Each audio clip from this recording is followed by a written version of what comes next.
The project cars. What's going on? When's stuff going to get done? I know you guys have been asking me this. Anyway, hey everyone, how's it going? So first and foremost, I want to give a big shout out to Richard Booth. Thank you very much for watching the channel. Tina reached out to me, and when I had the healthcare issues going on, so her and I have been talking back and forth. So just want to give you guys a shout out and thank you very much for watching the channel. But anyway, so on to the project cars. As you know, I have the Camaro and I have the Hornet that I've been working on. And these Mustangs just happen to appear. And I know Mrs. Wrenching, bless her heart, I mean, she's okay with me doing the things that I want to do. And like I said, and I'll go over this one more time. This car here is really the only reason that I purchased those cars. This one right here. I've always had a thing for these Mustangs, especially the 85, 86. I just always loved the way these looked, especially the white and black. Also, the orange with the black stripe would be another one too. If it was another color, if I didn't see this thing in that ad, if this thing happened to be another color, I would have probably not done anything. But if you look, the interior is in pretty nice condition. I've already gone over all of this. And it's a 5-speed car. So, but everything's on the back burner. I'm not touching these Mustangs really. Little things here and there possibly, but I'm not really touching these. I'm not really getting involved with these until I have the Camaro or the Hornet much further along. So, what I need to do, or I should say what I'm planning on doing, is getting back on the Camaro first. I have some stuff I need to order for the Hornet. I am still in the process of disassembling it. In the last 4 months, of course, as always, things go completely sideways for me, but no big deal. However, if I see something on Marketplace in terms of parts for either the Camaro or the Hornet or the Mustangs, you know, I'm going to go pick them up.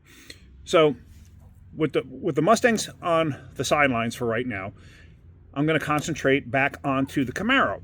However, I happen to see a listing come up for a T5 transmission on Marketplace. So I'm like, the guy's in the next town over. So I'm like, let me go check this out. So here, let me just show you what I got. So I picked this up at a really good deal, a really good price. The guy said to me that the synchros are no good because it wants to grind going in gear. He has a very hard time shifting it. So he replaced the transmission. It does not look like it's been disassembled. As you see, this is a reman though. It's a reman at some point in its life. I don't know when. It looks like he probably had a performance shifter on it or something. But looking at the case, looking at the bolts, I don't see that anything was taken apart. Which, that's a gigantic plus for me. The fact that it wasn't taken apart. Do I know what's going on inside of it? No, I do not. So it's kind of like I'm taking a chance. But I'm okay with that. These T5s, now the white Mustang and the blue Mustang supposedly have T5s in them. I don't know what's actually in them. I'm going to have to look. I'm going to take them apart eventually and look to see. But let me just show you this. Now, this transmission, whoops. No, hello, back up. No, I'm going the wrong way. There we go. So this transmission here, if I go ahead and I shift it, everything feels fine. Now, right now it's in neutral, and I can hold the output shaft and it doesn't turn. But like there's some resistance in here, so and it turns right now, but that's just because of the resistance, or the friction I should say, in between the shafts, which that's perfectly normal. Not a big deal. So now, like I shift it first gear, it's fine, it moves fine. That's actually fourth gear, I think. No, that was second, that's third. That's fourth. That's fifth. That's reverse. And everything feels perfectly smooth. Everything feels smooth. He just said he had a problem shifting it, and somebody told him that it was synchros and blocker rings, or synchros and shift forks, which makes perfect sense. That's a common failure on these things. It's a failure when they're used in like performance applications. So I've rebuilt a million of these things. I don't have an issue with rebuilding it. Even if it turned out that there's something physically broken in there, which I doubt, just because of how it feels, this would be a great parts transmission. So I'm always going to keep my eyes peeled for something like this. This is actually from a 95 Now, the fact that it's a reman doesn't necessarily mean it's from a 95, but according to that, it's a 95. Or according to the customer, the person that I got it from, it was from his 95 that he purchased used. So the good thing about those is those are actually a little more heavy duty than what came in like an 86. So, but we'll see. We'll see. But it's going to be at least a good parts transmission. Hopefully everything's good inside, and it just needs new, like an overhaul. It's going to need like blocker rings and stuff like that. But that's for another day. So, but like I said, for now, all of this is on the back burner. If for some reason, something comes up like this transmission or a 302 or anything like that, am I going to go pick it up? Sure, because that's what I do. I'm going to start picking up stuff like this just so I have it ready for when this stuff goes, or when I start getting to it. If any of you out there have parts that you're willing to get rid of cheaply, because that's what I'm looking for. I'm looking for dirt cheap. Like, how cheap can I build this?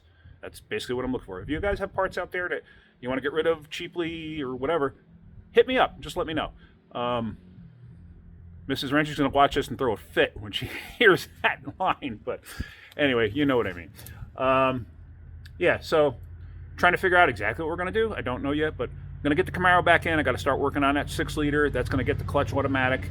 And oh yeah, let me just show you that real quick in case you don't know what I'm talking about, in case you missed that video. Let me show you. So in my back room here, that is a Turbo 400. Okay?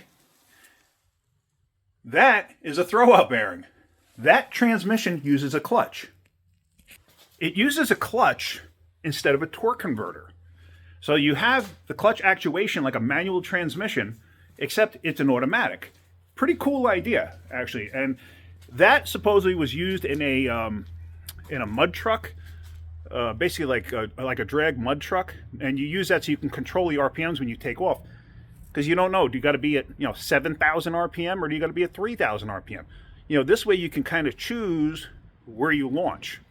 So I saw that for sale last year, and it's so rare that I find those for sale. I'm just like, okay, so I picked that up. So yeah, that's going to go in the Camaro, because the Camaro originally was a 6-speed manual. The Camaro transmission and engine are going into the Hornet. I know you AMC guys are out there are like burning up over that one, but hey, they're my toys. I'll do what I want. Yeah, so that's pretty much it. So this one's going to go into the garage here, and it's going to sit. And like I said, the next thing we're going to start doing really on these projects is starting to work on that 6-liter, because I want to get that ready to basically be, I got to open up ring gap and stuff like that and get it ready so I can actually put it into the Camaro and then fit in the transmission. I'm going to have to find a scatter shield. I don't know how any of that's going to work with that, but I got to figure it all out. I'll figure it out. So anyway, all right. I hope you got something out of that. If you did, hit that like button. If you could, please subscribe. All right, guys, have a great day. Keep wrenching.